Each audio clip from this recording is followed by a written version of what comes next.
আমার এই ওয়াজকে কাটিং করে কোন একজন মুরব্বির সঙ্গে লাগিয়ে বলছে দেখো ইনি বলছে হারাম ইনি বলছে জায়েজ। শোনো, ওই মুরব্বি সেদিন জায়েজ বলেছিল যেদিন এর মুখোশ ঢাকা ছিল, মুখ ছিল না।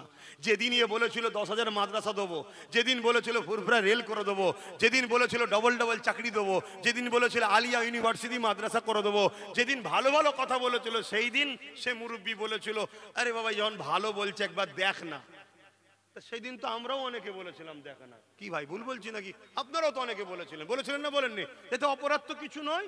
কিন্তু আজ যখন এর মুখোশ সরে যে মুখ বেরিয়েছে, বিষাক্ত একটা ভয়ানক শয়তান, আর একে সাথ দেওয়া যাবে কেন? মুনাফিক চিনতে হবে, মুনাফিক চিনতে হবে।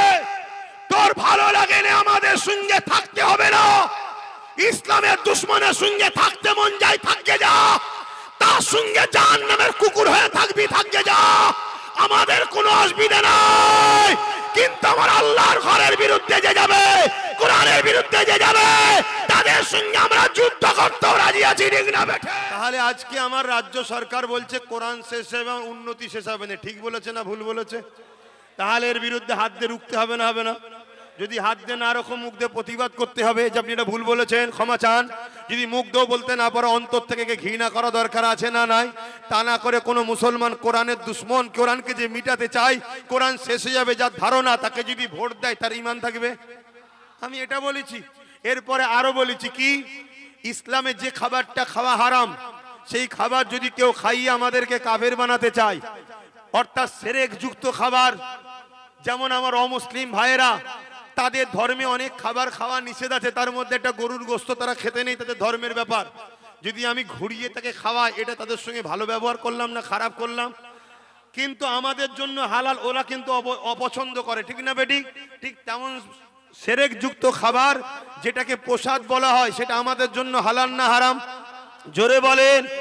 রাজ্য সরকার রেশনের মাধ্যম দিয়ে আমাদেরকে প্রসাদ খাইয়েছে না খাওয়াইনে? প্ল্যান করেছে না করেনি? তাহলে বলুন সরকারের এটা কাজ না? সরকার আমাদেরকে কাফের বানাতে চাইছে না চাইনে? শিরকের রাস্তায় নিয়ে যেতে চাইছে না চাইনে? তাহলে এটা নাই করছে না অন্যায় করছে? এর বিরুদ্ধে হাত দিয়ে লড়া দরকার আছে না নাই? যদি হাতে ক্ষমতা না থাকে মুখ দিয়ে প্রতিবাদের দরকার আছে না নাই? যদি মুখে না পড়ে অন্তর থেকে ঘৃণার দরকার আছে না নাই? তা না করে একে সাপোর্ট যদি করে তার ঈমান থাকবে? আমি আরো এক বলছি, আজকের দিনে একটা সংযোজন করে দিচ্ছি, কেন্দ্র সরকারের যে কালা কানুন, মসজিদ মাদ্রাসার বিরুদ্ধে আইন, আপনারা মানবেন? এই জোরে বলেন মানবেন? যদি বুলেটের গুলি করে গুলি খেতে রাজি আছে, মানতে রাজি নয়। যদি কেন্দ্র সরকার মনে করে আমি চাপ দিয়ে এদের উপরে দায়িত্ব দেবো, এদেরকে চাপ দিয়ে দমন করে দেবো, কেন্দ্র সরকারকে জানিয়ে দিচ্ছি সংবিধান আমাদের সাথে আছে। বলুন, এই কথা বলা কি আমার অন্যায় হয়েছে? আমি আমার ধর্মের বিরুদ্ধে বলেছি না পক্ষে বলেছি? মসজিদ মাদ্রাসার পক্ষে বলেছি না বিরুদ্ধে বলেছি? তাহলে মসজিদ মাদ্রাসার পক্ষে যখন বলেছি, কোন শয়তানের বিরুদ্ধে গেছে তুমি অত চিন্তা করছো কেন? কিন্তু না, কিছু মুনাফিক মুসলমান আছে না নাই? গাছ না হলে গাছকে কাটতে, এ জাতে সবচেয়ে বড় ক্ষতি করছে আমাদের মধ্যে কিছু গাদ্দার আছে। আর নাই বলুন, এই এলাকাগুলোই আমরা চাইলে এক চান্সে আমাদের ক্ষমতায় আনতে পারি না? এই যে গঙ্গা বলুন, ভাঙর বলুন, হাড়ুয়া বলুন, এই আমডাঙ্গা বলুন, এইসব জায়গায় এক চান্স আমাদের হাতে চলে আসবে না? কিন্তু আমাদের মধ্যে কিছু গাদ্দার মুনাফিক মুসলমান আছে। কথা বুঝে আসছে? তাহলে আজকে বলুন, এই জন্যই বলেছিলাম যে চেয়ারের একটা পায়া দরকার। যে সরকার বসে আছে, ওর যদি 3টে থাকতো, একটা যদি আমাদের থাকতো, ওই চেয়ারে বসে বলতে পারতো দিল্লি চল যাও। কেন বললেই বলতুন ওঠ আমার পাটা খুলে নেবো, 3টে চেয়ার বসা যায় না, সরকার পড়ে যেত না? এটাই আমার বক্তব্য ছিল, নিজের হাতে পাওয়ার তৈরি করো, লুহা না হলে লুহাকে কাটা যায় না। তা আমার এই ওয়াজকে কাটিং করে কোনো একজন মুরব্বির সঙ্গে লাগিয়ে বলছে দেখো ইনি বলছে হারাম ইনি বলছে জায়েজ। শোনো, ওই মুরব্বি সেদিন জায়েজ বলেছিল যেদিন এর মুখোশ ঢাকা ছিল, মুখ ছিল না। যেদিন এ বলেছিল 10,000 মাদ্রাসা দেবো, যেদিন বলেছিল ফুরফুরা রেল করে দেবো, যেদিন বলেছিল ডবল ডবল চাকরি দেবো, যেদিন বলেছিল আলিয়া ইউনিভার্সিটি মাদ্রাসা করে দেবো, যেদিন ভালো ভালো কথা বলেছিল, সেই দিন সে মুরব্বি বলেছিল আরে বাবা যখন ভালো বলছে একবার দেখ না। সেদিন তো আমরাও অনেকে বলেছিলাম, দেখে না কি ভাই ভুল বলছি নাকি? আপনারাও তো অনেকে বলেছিলেন না, বলেননি? এতে অপরাধ তো কিছু নয়। কিন্তু আজ যখন এর মুখোশ সরে যে মুখ বেরিয়েছে, বিষাক্ত একটা ভয়ানক শয়তান, আর একে সাথ দেওয়া যাবে? এ কথা বলেন, দিলে হারাম হবে, ইসলামের সঙ্গে গাদ্দারি করা হবে। ব্যবসা করো, রাজনীতি করো, হিন্দু হোক, আদিবাসী হোক, সাঁওতাল হোক, খ্রিস্টান হোক, সবাই আমরা ভারতীয় ভাই ভাই, মিলেমিশে কারবার করব, মিলেমিশে রাজনীতি করব, কোনো ইসলামে বাধা নাই। কিন্তু কেউ যদি আমার ইসলামের উপরে আঘাত দেয়, তাকে আর সাপোর্ট করা তখন যাবে না। তোমার বাপও যদি হয় ইসলামের বিরুদ্ধে, নবীর বিরুদ্ধে গেলে, তখনই জানবে আল্লাহর পরীক্ষা শুরু হয়ে গেল, আর সাথ দেওয়া যাবে না। তাহলে একটা মসজিদ আপনি দান করবেন না? করবেন না? কাল মসজিদকে কেউ দখল করে যদি অন্য কিছু হারাম কাজের জায়গায় ব্যবহার করে, আর দান করা যাবে?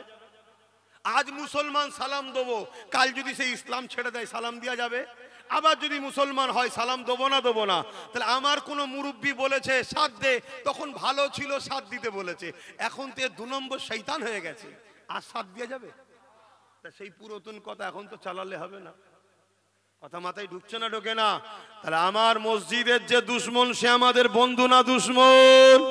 আমার মাদ্রাসার যে দুশ্মন, সে বন্ধু না দুশ্মন? হাত তুলে বলো, কারা মসজিদ মাদ্রাসার দুশ্মনকে দুশ্মন বলে মানো? আল্লাহকে সাক্ষী রেখে হাত তোলো, যে মসজিদের দুশ্মন আমাদের দুশ্মন তো, যে মাদ্রাসার দুশ্মন আমাদের দুশ্মন তো, যে কবরস্থান খানকার দুশ্মন আমাদের দুশ্মন তো। যে বলবে আইন তৈরি করে রাজ ক্ষমতা দিয়ে প্রকাশ্য কেন্দ্র সরকার মসজিদ মাদ্রাসা মিটাতে চাইছে, তার বিরুদ্ধে আমাদের লড়াই চলবে তো? জোরে বলুন, চলবে তো? যদি আমাদের জীবন দিতে হয়, জীবন দেবো, কেন্দ্র সরকারের বিরুদ্ধে লড়াই আমাদের চলবে, ঠিক না বেঠে? কেন তুমি রাজ ক্ষমতা দিয়ে মানুষের রুজি রুটি, দেশের কথা না ভেবে আমার ধর্মে আঘাত দিচ্ছ, যেটা সংবিধানের বিরুদ্ধে? তাই তোমাকে আমরা মেনে নিতে পারি না, ঠিক না বেঠি? পাশাপাশি এই হাতগুলো কি অঙ্গীকার করছে আমার রাজ্য সরকার, তুমি এতদিন আমাদের বন্ধু সেজেছিলে, আজ তোমার আসল পরিচয় বেরোলো, তুমি কেন্দ্র সরকারের সাথ দিচ্ছ, তুমিও মসজিদ মাদ্রাসার দুশ্মন, তোমাকেও আমরা সাথ দিতে পারবো না। এ হাত সত্য তো নাকি? হাত লম্বা করে তুলুন, সত্য তো নাকি? ডায়ে বায়ে দেখুন, কেউ হাত তুলতে বাকি আছে কি? দেখুন কোন গাদ্দার আছে কি আমাদের মধ্যে? দেখুন, দেখুন। কেন? মুনাফিক চিনতে হবে, মুনাফিক চিনতে হবে। তোর ভালো লাগে না, আমাদের সঙ্গে থাকতে হবে না। ইসলামের দুশ্মনের সঙ্গে থাকতে মন যায়, থাকতে যা, তার সঙ্গে জাহান্নামের কুকুর হয়ে থাকবি, থাকতে যা, আমাদের কোনো অসুবিধা নাই। কিন্তু আমার আল্লাহর ঘরের বিরুদ্ধে যে যাবে, কোরআনের বিরুদ্ধে যে যাবে, তাদের সঙ্গে আমরা যুদ্ধ করতে রাজি আছি, ঠিক না বেঠে? উঠে দাঁড়িয়ে বলুন, ঠিক না বেঠে? ঠিক না বেঠে? এত বড় সাহস এরা পেয়ে গেছে, এত বড় সাহস পেয়ে গেছে এরা।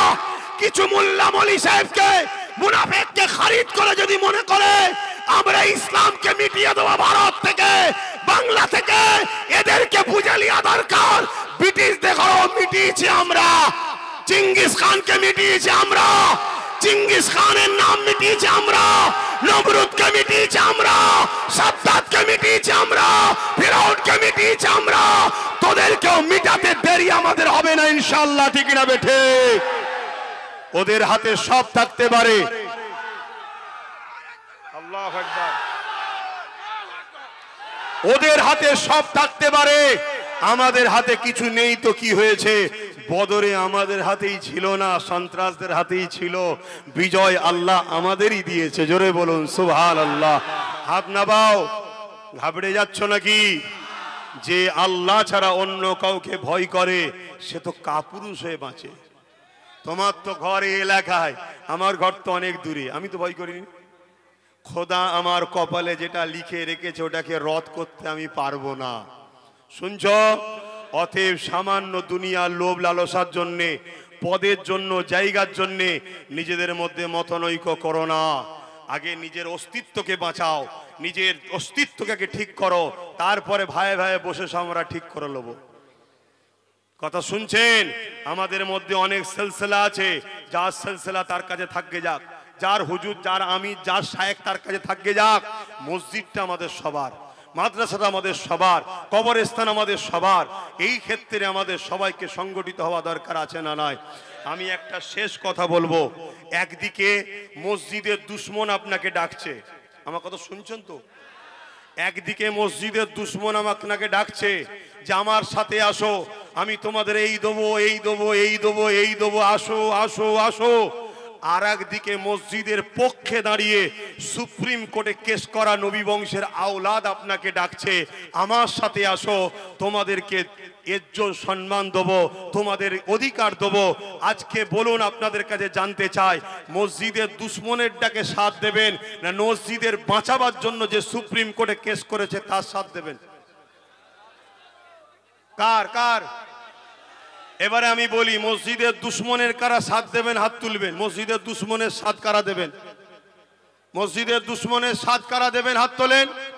দেবেন কেউ?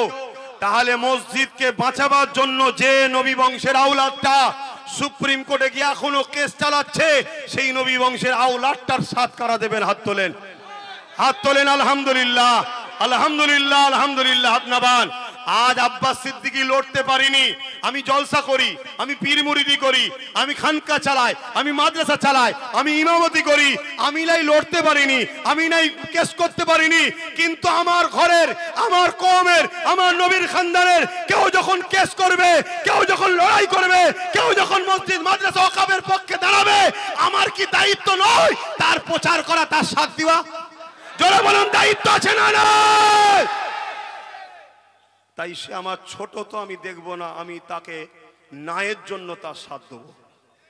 কথা বুঝছেন না, বোঝেন না? এতে আমার কি ইজ্জত চলে যাবে নাকি? যে তুই বড় হয়ে ছোটর কথা না, ও ছোট হতে পারে, আল্লাহর ঘরকে বাঁচাবার জন্য, ওয়াকফকে বাঁচাবার জন্য কেস করেছে, আমি পারিনি। কথা বুঝে আসছে না নাই? আরো একটা কথা বলে যাই, আপনাদের এই পাশে নিউ টাউন, আপনাদেরই সব এলাকা, সব উচ্ছেদ করে দিল, দেখলেন না? এখন যান না, একটা ঘর লিখে যান, দেবে কি দেখেন তো? আমি তো মনে হয় 10 বছর ধরে ঘুরছি যে এখানে একটা যদি ঘর হয়, কমসে এই এলাকায় জলসলে একটু থাকা যাবে। দেখেন, কথা বুঝে আসছে না নাই? আজকে সেই জায়গায় রাজ্য সরকার রাজকোষ থেকে অনেক কটা 100-র কাছাকাছি কম বেশি তার ধর্মের স্থান তৈরি করেছে। ঠিক আছে, আমি ঝগড়াই যাচ্ছি না। কিছুদিন আবার বললো একটা দুর্গা আগিন নাকি করবে, তারপরও আমি তর্কে যাচ্ছি না, এটা শাসকের কাজ নয়, তারপরও তর্কে যাচ্ছি না। কিন্তু রে বাবা, ওখানে একটা মুসলমানদের নিজেদের ব্যক্তিগত মসজিদের জায়গা রাজ্য সরকার চুরি করে সেটাকে ভাইটকোকে বিক্রি করছে। তাহলে বলুন, রাজ্য সরকার মসজিদ বাঁচাতে চায়?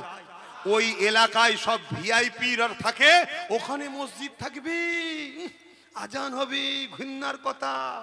এটাই হলো এদের পরিকল্পনা। তা যারা তোমার মসজিদকে এত ঘৃণা করে, যারা তোমার আজানকে এত ঘৃণা করে, এই আমার যুবক ছেলেরা, সেই বিহায়াদের পিছনে তোমরা ঘুরবে? শুধু বলছে বিজেপি চলে আসবে, শুধু বলছে বিজেপি চাই। বিজেপি আর এর মধ্যে পার্থক্য কি?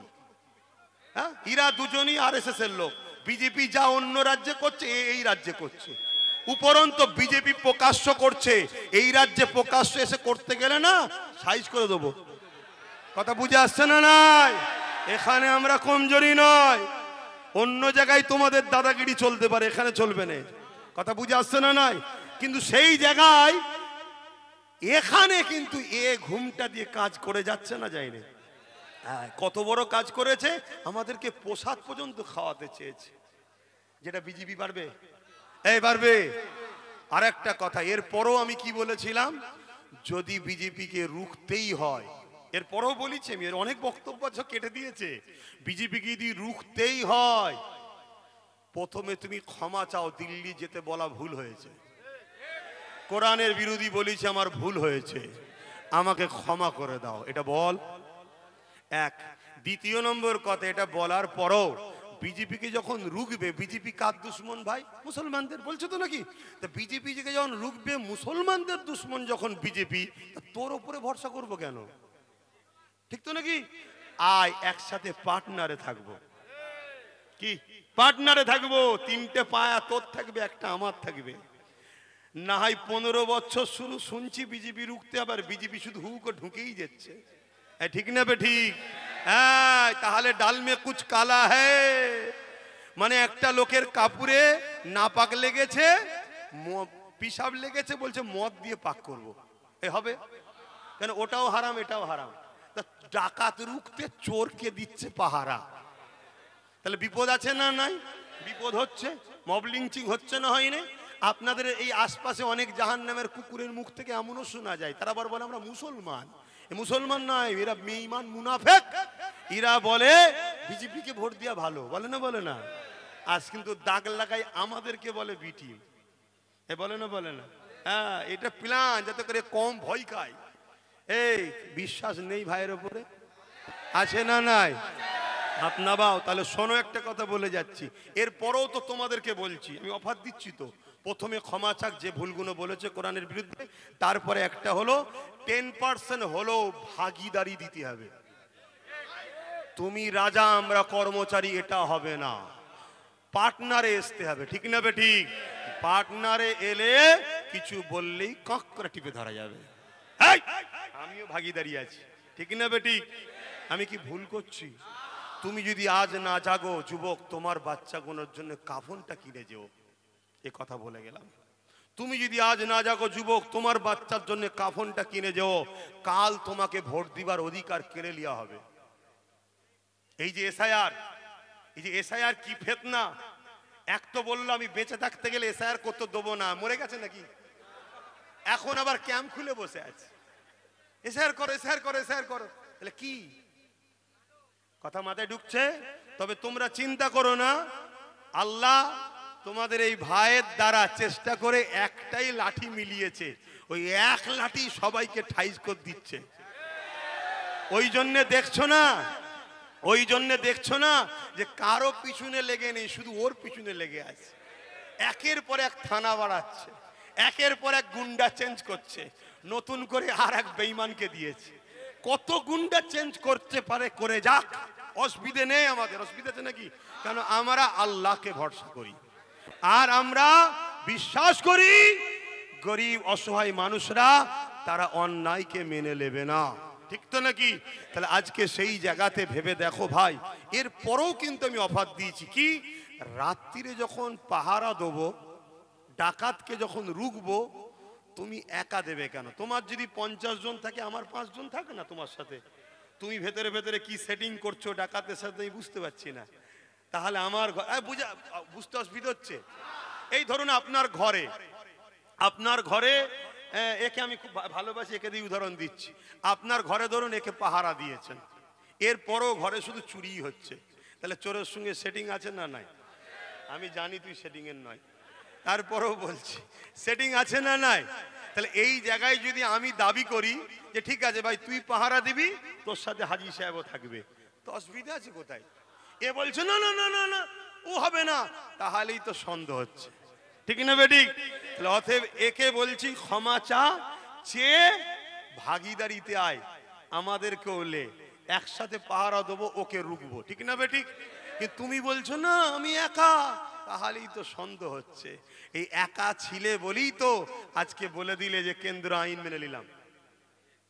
যদি একসাথে হতম, ভাগিদারি তো হতো, মানতে পারতো কেন? আমরা অমনি ধরতুম, তাহলে জোট ছেড়ে দেবো, ছেড়ে দিলেই সরকার পড়ে যাবে। কথা মাথায় ঢুকছে যুবক? আল্লাহর হস্তে বোঝো আমার ভাইয়েরা, বোঝো, লুহা না হলে লুহা কাটা যায় না, মুফতি না হলে মুফতির ফতোয়ার বিরোধী করা যায় না। তবে মনে রাখবেন, অনেক আলেম উলামাকে আগামী দিন বাজারে নামাবে পয়সা দিয়ে, তারা বলবে এই একটাই ভয়, বিজেপি চলে আসবে, বিজেপি চলে আসবে।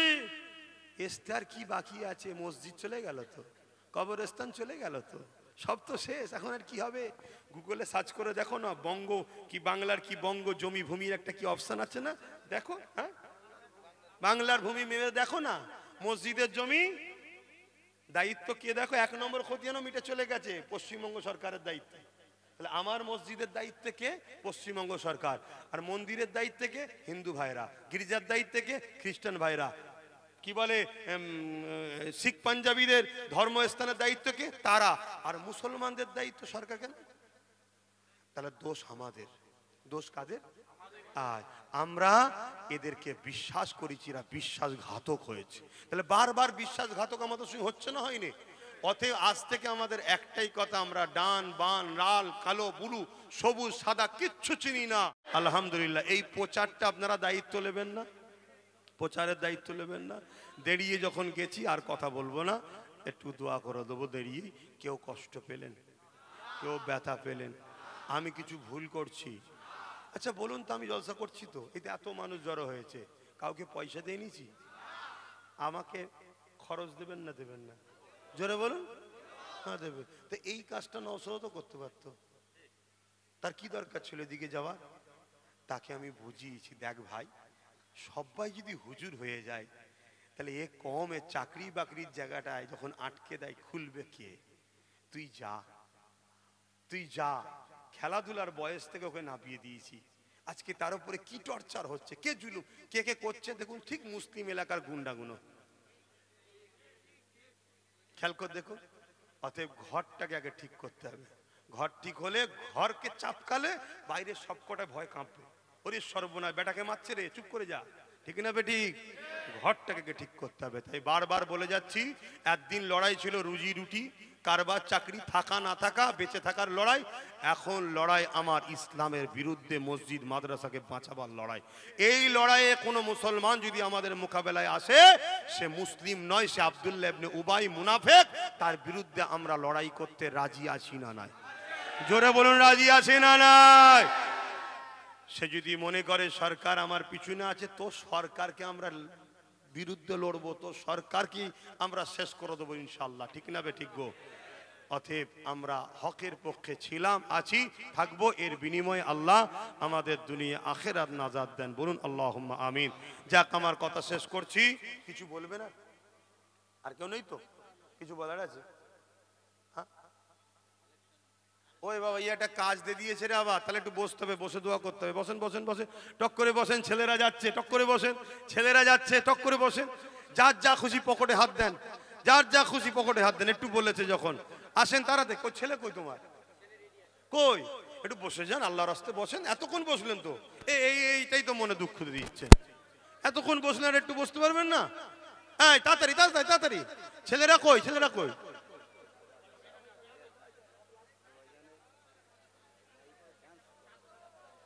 হ্যাঁ, যারা করাচ্ছে করাক না। আরে বাবা, আমারও করাচ্ছে, সবার করাচ্ছে, নাচ করাচ্ছে, করাক না। সত্যি কি করেছি? যখন করিনি, আল্লাহ যখন তাকে নাচিয়ে নাচিয়ে জাহান্নামে ঢুকাবে, বুঝবে খুনি কি করেছিলাম। আবার কি এত চিন্তা করছেন কেন ভাই? গেল কই লোক, কই? পকেটে হাত দেন, যার যা খুশি দেন। ওই যে ছেলেরা গেছে, দেন। আর একটা কথা, এই কাঠের ব্রিজ একটাই, তাই তো নাকি যাবার?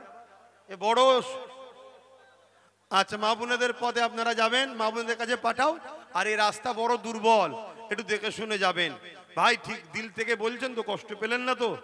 তাহলে একটা ব্যারিকেড করবার প্ল্যান করছি, চেষ্টা চলছে কাগজের, গাঁটের পয়সা খরচ করে একটু যেতে হবে। পারবেন তো নাকি?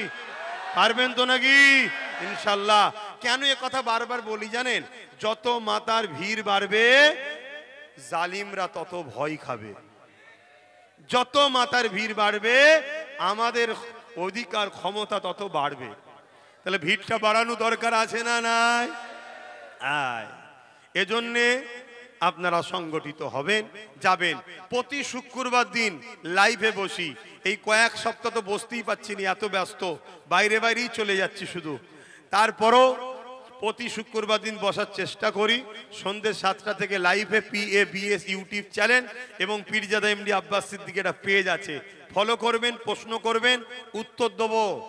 প্রশ্ন করবেন, উত্তর দেবো। ভাই, আপনাদের এতদিন আমার বিরুদ্ধে অনেক কথা হয়েছে, একটা কেউ আমার বিরুদ্ধে সত্য প্রমাণ দিতে পেরেছে? বলুন, পেরেছে? একটা কথা বলে যাচ্ছি, আমার লড়াই সেই দিন থেকে শুরু হয়েছিল যেদিন চুচুড়ার মাদ্রাসাতে শাসক তালা মেরেছিল। সেই মাদ্রাসাকে খোলার অনেক বাহানা হয়েছিল। আলহামদুলিল্লাহ, আল্লাহ এই বান্দার ওসিলাই খুলিয়েছিল। বলুন আলহামদুলিল্লাহ। আমি বলছি, এখান থেকে আমি লড়াই করি, ইমানের জোরে লড়াই করি। আপনারা ভাইয়ের সাথে আছেন তো? আলহামদুলিল্লাহ বলো, তবেই তো তুমি জান্নাতে যাবে। মা খাতুনে জান্নাতের আখলাক কেমন ছিল একটা বলবো, বলো, তোমরা বলো, শুনবে? হযরতে খাতুনে জান্নাত ফাতেমা তাজ-জাহরা রাদিয়াল্লাহু তাআলা আনহা একদিন মওলা আলী খাতুনে জান্নাতকে বলছেন, এ নবীর কলিজার টুকরি ফাতেমা, আহা দোনো জাহানের সুলতানের বেটি আপনি, আল্লাহ নবী আপনাকে আমার হাতে দিয়েছে, কিন্তু যতদিন সংসার করলাম কোনোদিন আপনার পেট ভরে খাওয়াতে আমি পারলাম না। হযরতে খাতুনে জান্নাত খুশিয়ে বলছেন, এ আমার প্রাণের স্বামী, আমি তো আপনার উপরে কখনো অভিযোগ দিইনি, আমি সাক্ষী দিচ্ছি আপনার আমার শ্রেষ্ঠ স্বামী। জোরে বলুন সুবহানাল্লাহ। আল্লাহ নবী বলেছেন পৃথিবীতে ওই পুরুষটাই শ্রেষ্ঠ যাকে তার স্ত্রী বলে আপনি ভালো। অন্য কোনো জায়গায় সার্টিফিকেট নিলে হবে না, স্ত্রী যদি সার্টিফিকেট দেয়, এই জায়গায় সার্টিফিকেট পাওয়া আল্লাহু আকবার খুব বিশাল ব্যাপার। কি এই জায়গায় সার্টিফিকেট পাওয়া খুব বিরাট ব্যাপার। তা যাই হোক, হযরতে খাতুনে জান্নাত মাওলা আলী একদিন বলছেন যে ফাতেমা, কয়েকদিন হয়ে গেল ঘরে কিছু খাওয়া হয়নি। শুনছো কি বলছি? এখানে কে আছে কার বাড়িতে আজকে দুপুরে খাওয়া হয়নি? আছে একজন হাত তুলে বলবেন যে আমার বাড়িতে দুপুরে আজকে খাবার ছিল না, অভাব আছে? নেই। কে খাওয়ায় আপনাদের ঘরে? সরকার না আল্লাহ? জোরে বলে, জোরে বলে। তাহলে সরকারের লোক, সরকারের যখন জালিম ছেঁচড়া নেতাগুলো বলে যে আমরা দিই, জুতোর বাড়ি মারেন না কেন? জুতো খুলে চাপাং চাপাং করে দেবেন, জান আর কোথায় গেলে ভাষা খুঁজে পাসনি, আমরা দিই। হ্যাঁ, খাবার মালিক কে? জোরে বলেন কে? হ্যাঁ আল্লাহ। সবাইকে আল্লাহ খাওয়ায়। কথা বুঝে আসছে? আমার কথা কি খারাপ লাগলো নাকি? হ্যাঁ। আর যখন চুপ থাকবেন মানে ওই কথাটা মেনে নিচ্ছেন আপনি, ওই কথাটা আপনি মেনে নিচ্ছেন, তার মানে কত দিক দিয়ে আমাদেরকে বেঈমান বানাবার প্ল্যান চলছে জানেন? তো ওই সময়ে খাতুনে জান্নাতকে মাওলা আলী বলতে লেগেছে, যদি আপনি বলেন আপনার আব্বার কাছে যাব, অর্থাৎ শ্বশুরের কাছে, কেন আমার রসুলের অনেক ধনী সাহাবা ছিলেন, অনেক নজরানা দেয়, যদি কিছু পাই লিয়ে আসলে কমসে কম হাসান হোসেনও তো কয়েকদিন খাইন, একটু খাওয়া হবে। আহ মা, কোন সংসারের কথা বলছি শোনেন আম্মা, আজ আপনাদের কারো সংসার কি কোনো মায়ের এত গরিবী আছে? আহারে, কুল কায়নাত যাদের ওসিলাই খাচ্ছে। তা হযরতে মাওলা আলীকে খাতুনে জান্নাত বললেন, যান আব্বার কাছে যান, যে দেখেন। হযরতে আলী চলে আসলেন, দীর্ঘক্ষণ আমার নবীর কাছে বসে আছে, কিছু পেলেন না, মনটা মরা করে ঘরে যাচ্ছে। ঘরের বাইরে থেকে সালাম দিতে হয়। জীবনে কোনোদিন স্ত্রীকে সালাম দিয়েছেন? কাদের কাদের বিয়ে হয়ে গেছে হাত তোলেন। যাদের যাদের বিয়ে হয়ে গেছে হাত তুলবেন, থাকতে হাত তুলবেন না, যদি ফটো যদি ভেতরে চলে যায় একবার কপালে বিপদ আছে। কাদের কাদের বিয়ে হয়ে গেছে? আমিও হাত তুলেছি, দেখছেন না? না আমার দিকে তো অনেক কটা ক্যামেরা, বিপদ হয়ে যাবে। বলেন কার কার বিয়ে গেছে? হাত না বান। একজনকেও হাত তুলে বলেন বিবিকে সালাম দিয়েছেন? বাহ মাশাআল্লাহ, যারা দিয়েছো খুব সৌভাগ্যবান তোমরা। বিবি যদি যতই মিজাজি হোক ঘন ঘন সালাম দেবেন, ঘন ঘন সালাম দেবেন। তার মানে কি আল্লাহ তোমার উপরে শান্তি দিক, রহমত দিক, আল্লাহ তোমাকে শান্তিতে দিক, রহমত রাখো। তো তোমার সালাম যদি একবার কবুল হয়ে যায়, ও বিবি ভালো হবে না? হবে না? আর মা বোনেদের বলছি, স্বামী যদি বদমাইশ হয়, ঝগড়া না করে ঘন ঘন সালাম দাও, আসসালামু আলাইকুম ওয়া রাহমাতুল্লাহি ওয়া বারাকাতুহু। তার মানে কি আল্লাহ শান্তি, রহমত, বরকত আপনারও বর্ষিত হোক। কোন স্বামীর উপরে যদি আল্লাহর রহমত, শান্তি বর্ষিত হয়, সে স্বামী ভালো হবে না, মানে আল্লাহর ওলি হয়ে যাবে। কি এজন্য সালাম দেবেন ঘন ঘন। আমাদের তো সালাম বন্ধ হয়ে গেছে। তা আমার রসুল পাক সাল্লাল্লাহু আলাইহি ওয়াসাল্লামের সাহাবী হযরতে আলী হুজুর ঘরের বাইরে থেকে খাতুনে জান্নাতকে সালাম দিচ্ছে। হযরতে খাতুনে জান্নাত সালামের উত্তর দিয়েছে, দরজা কিন্তু খোলেনি, খিড়কি দিয়ে দেখছে আমার স্বামীর হালতটা কি। নবীর বেটি তো, ওলিরা যদি গায়েবের খবর আল্লাহর দয়াতে জানতে পারে, তাকু ফিরাসাতাল মুমিনি ফা ইন্নাহু ইয়ানজুরু বিনুরিল্লাহ, আল্লাহ তার মাহবুব বান্দাদের কিছু কিছু জিনিস দেখিয়ে থাকে, তো নবীর বেটিকেও আল্লাহ জানিয়েছে। কি তিনি দরজা না খুলে জানালা খুলেছে, খুলে দেখছে আমার স্বামীর হাল কি, দেখছে হাত খালি মন খারাপ। আল্লাহ নবীর কলিজার টুকরিয়া কি শিক্ষা দিয়েছে নবী বেটিকে। বলতে লেগেছে, আমার প্রাণের স্বামী আপনার মন খারাপ কেন? বলছে, আমার রসুলের কাছে গেলাম কিছু পেলাম না। আহা, তুমি বড় সুখী আছো, খোদার তো হাসান হোসেন আছে। হযরতে খাতুনে জান্নাত বলছে, আপনি মুখে হাসেন, শুকরিয়া আদায় করেন, ঘরের ভেতরে আসেন, আগে শুকরিয়া আদায় করেন। বলছে কিসের জন্য? আল্লাহ পাক জিহালে রেখেছে, এর জন্যই শুকরিয়া আদায় করতে হয়। বলুন আলহামদুলিল্লাহ। আমি ফাতেমাও শুকরিয়া আদায় করছি। কিসের জন্য? হযরতে খাতুনে জান্নাত বলছে খাবার হয়তো আপনি আনেন নে, কিন্তু আল্লাহ স্বামীটাকে তো ঘরে পাঠিয়েছে। বলুন সুবহানাল্লাহ। কি কত স্বামী আছে রাস্তায় টেনশনে টেনশনে যায়, কিচ্ছু জানি না, সামনে ঈদে আমাকে এত টাকার গড়ি এই দিতে হবে, হাই দিতে হবে, টেনশনে টেনশনে রাস্তায় যে অ্যাক্সিডেন্ট করে ওরা এই তো গেল। তো এবার কি হবে? তা হযরতে খাতুনে জান্নাত বলছে যে আপনি এসেছেন, এটাই আলহামদুলিল্লাহ। আল্লাহ নবীর বেটি খাতুনে জান্নাত কি বলেছিলেন? আমার আম্মা জানেরা, যিনি জান্নাতি নারীদের সরদারিনী হবে, মা আপনারাও ফাতেমার সঙ্গে আম্মার সঙ্গে আপনারাও জান্নাতে যাবেন দোয়া করি। কিন্তু মা মনে রাখতে হবে হযরতে খাতুনে জান্নাতের আদর্শ কি ছিল।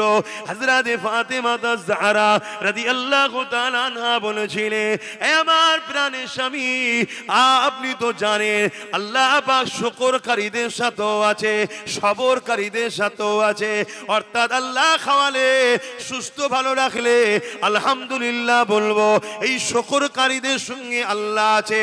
আর যদি আল্লাহ না খাওয়ায়, অভাব যদি হয়, সবর যদি করে, তার সঙ্গেও আল্লাহ আছে। আমার প্রাণের স্বামী, আমরা কেমন আল্লাহকে ভালোবাসি। আমার আল্লাহ যদি ফাতেমাকে, হাসান হোসাইনকে আপনাকে না খাইয়ে যদি পরীক্ষা নিয়ে খুশি হয়, আমরা কেন আল্লাহর খুশির জন্য না খেয়ে পরীক্ষায় আল্লাহকে রাজি করতে পারবো না? তাই বলে দিয়ে যায় আমার মা বোনেরা, এই দুনিয়া বড় চক্রান্ত করতে লেগেছে আমাদেরকে আল্লাহ রসুল থেকে সরাবে বলে। যদি কোনো পুরুষের ইনকাম হারাম হয়, ভুল হয়, স্ত্রী যদি ওই স্বামীর পয়সা খায়, কিয়ামতের দিনে স্ত্রীকে আল্লাহ ধরবে না, ওর কৈফিয়ত স্বামীকে দিতে হবে।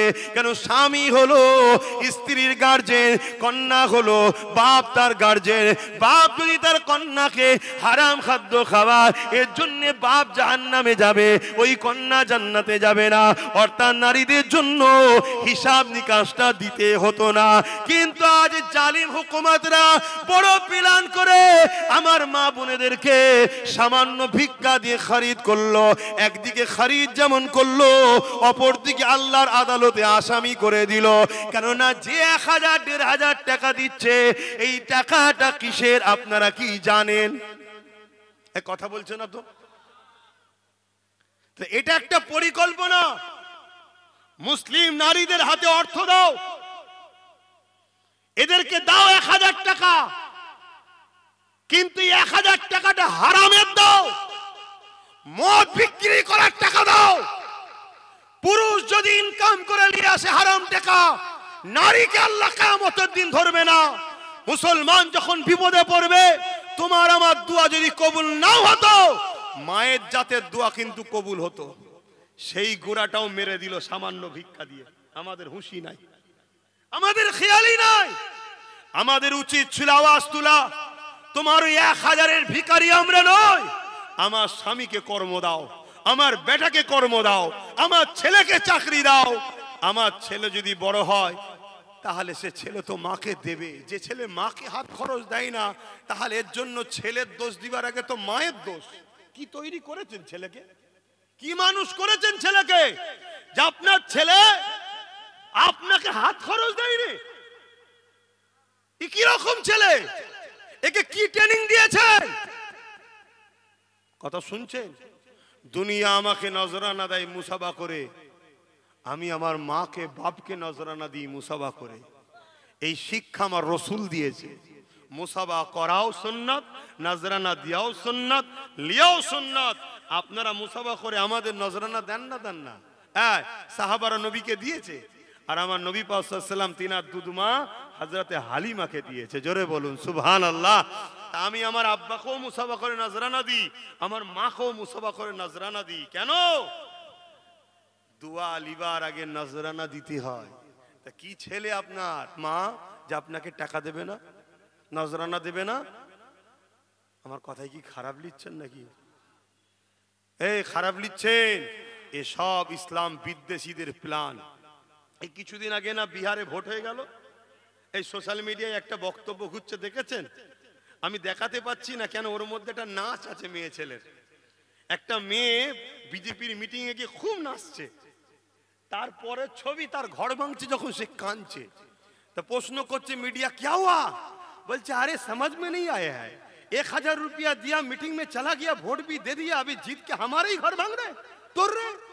এই শুনছেন? হাসুনি, তোমার আমার দশাটা এরামই হয়েছে। খারাপ নেবেন না, ইমামদের 2500-3000 দিয়েছে, আর একটু বড় হুজুর হলে তাকে আলো দিয়েছে, আরো টাকা দিয়েছে, গাড়ি দিয়েছে, কলকাতায় 2-1টা ফ্ল্যাট অনেককে দিয়ে দিয়েছে, সব জানি আমি। যদি বলেন নিয়ে যে দেখতে দেবো। হারামখোরেরা, গাদ্দারেরা, শুনছেন না শোনেন না? এরা কওমের সঙ্গে ধোঁকাবাজি করেছে, এরা গাদ্দারি করেছে জাতির সাথে। আজকে আমার মসজিদ ধ্বংস হয়ে চলে যাচ্ছে, মাদ্রাসা ধ্বংস হয়ে চলে যাচ্ছে। আজকে 3000 3500 টাকা মুয়াজ্জিনকে দিয়েছে, আমরা ভেবেছিলাম নিয়ে খুব ভালো হচ্ছে, কিন্তু দেরি হলো। আমার একদল উলামা ভাইয়েরা বুঝতে পেরেছিল, তারা অনেক আগে থেকে কিন্তু বক্তব্য দিয়েছে যে তোমার ওই ভাতা লাগবে না। দেখেছেন না? দেখেন না? তাদেরকে আমি ধন্যবাদ জানাই, তাদেরকে আমি স্যালুট জানাই, ধন্যবাদ জানাই। আল্লাহ তাদের উপর রহমত দিক, তাদের বিগত ভুলটা, মানুষ মত মিস্টেক হতে পারে, আল্লাহ মাফ করে দিক, বলুন আমিন। কিন্তু আজও ঘুমোচ্ছে অনেকে। হ্যাঁ, আজকে কেন্দ্রের বিজেপি সরকার ওয়াকফ কালা কানুন করেছে, জানেন তো? ঠিক করেছে না ভুল করেছে? কেন্দ্রের সরকার যে 2025 ওয়াকফ কালা কানুন করে মসজিদ মাদ্রাসাকে নিয়ে দিতে চাইছে, এটা ঠিক করেছে না ভুল করেছে? জোরে বলুন।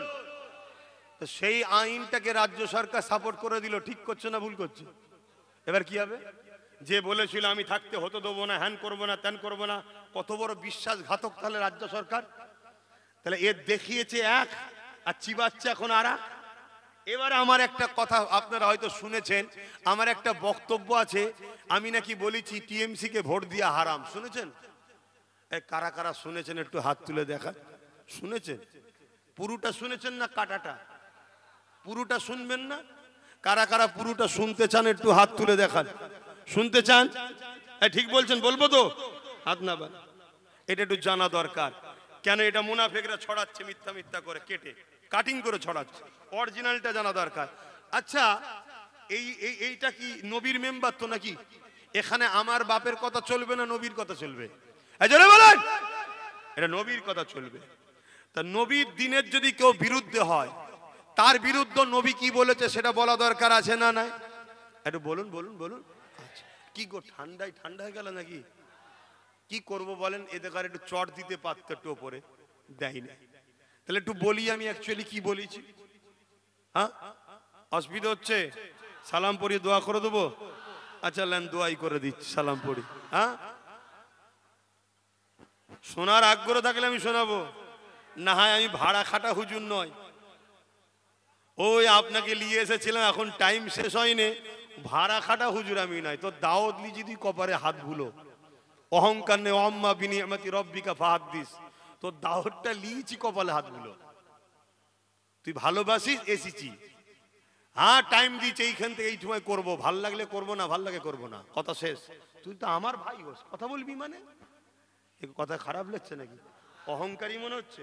না, এটা ভালোবাসার দাবি, এটা ভালোবাসার দাবি। তোকে অনেকদিন ধরে খুঁজছি, দেখতে পাইনি কেন?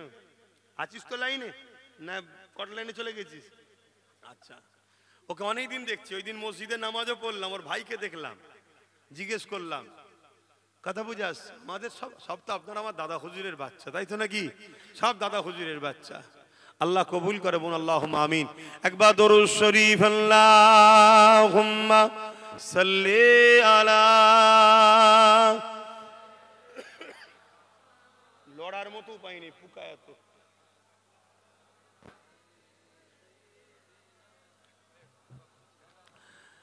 रातें भी मदीने की, बातें भी मदीने की, रातें भी मदीने की, बातें भी मदीने की, जीने में जीना है, क्या बात है जीने की। আরো জোরে বলুন। सागो तैबा की जिस गलियों से गुजरे, सागो तैबा की जिस गलियों से गुजरे, इस वक्त भी गलियों से खुशबू है पसीने की। नारे दिवे हाथ तुले बोलो लब्बाइक लब्बाइक लब्बाइक। আপনারা বলুন ইয়া রাসূলুল্লাহ লব্বাইক লব্বাইক লব্বাইক। নারে দিবে। এর মানে হুজুর আমরা গোলাম হাজির আছি, জোরে বলুন সুবহানাল্লাহ। ঘাবড়াবার কিছু নেই। কবে আমার নবী 1450 বছর যেসব এলাকাতে ঘুরেছে সেই সব এলাকায় এখনো নবী পাকের পাসিনা ঘামের খুশবু বেরোচ্ছে, জোরে বলুন সুবহানাল্লাহ। আমাদের পাসিনা থেকে খুশবু বাইর হয় না কেন? আমরা মাটির রসে তৈরি। কিসে তৈরি? মাটি দিয়ে নয়, কি দিয়ে? মাটির রস। মাটির রস, বাপের শরীর থেকে একটা রস বাহির হয়, বাকিটা সব বুঝতে পারছেন, যেটা মায়ের রেহেমে যায়, বুঝতে পারছেন সব? সব বোঝেন আল্লাহ করে। এই রস থেকে আমরা তৈরি। মাটি দ্বারা একজনই তৈরি, বাপ আদম আলাইহিস সালাম। আর বাদিকে পাঁজরের হাড় থেকে একজন তৈরি, মা হাওয়া, জোরে বলুন সুবহানাল্লাহ। আর ডাইরে রূহ থেকে একজন তৈরি, তিনি হলেন ঈসা রুহুল্লাহ, জোরে বলুন সুবহানাল্লাহ। আর আল্লাহ বলেছে কুন হো যা, একটা নূর হয়েছে, সেটা হলো মুহাম্মদ রাসূলুল্লাহ, জোরে বলুন সুবহানাল্লাহ। কথা বুঝে আসছে? বাকি আমরা তৈরি কিসে? মাটির রস থেকে। তাই আমাদের শরীর থেকে দুর্গন্ধ বাহির হয় কেন? মাটির একটা দুর্গন্ধ থাকে, রস, সেই তা থেকে। কিন্তু আমার রাসূল পাক সাল্লাল্লাহু আলাইহি ওয়াসাল্লামের 1450 বছর আগে যেসব এলাকায় ঘুরেছে আজও নবীর পাসিনার খুশবু পাওয়া যাচ্ছে, জোরে বলুন সুবহানাল্লাহ।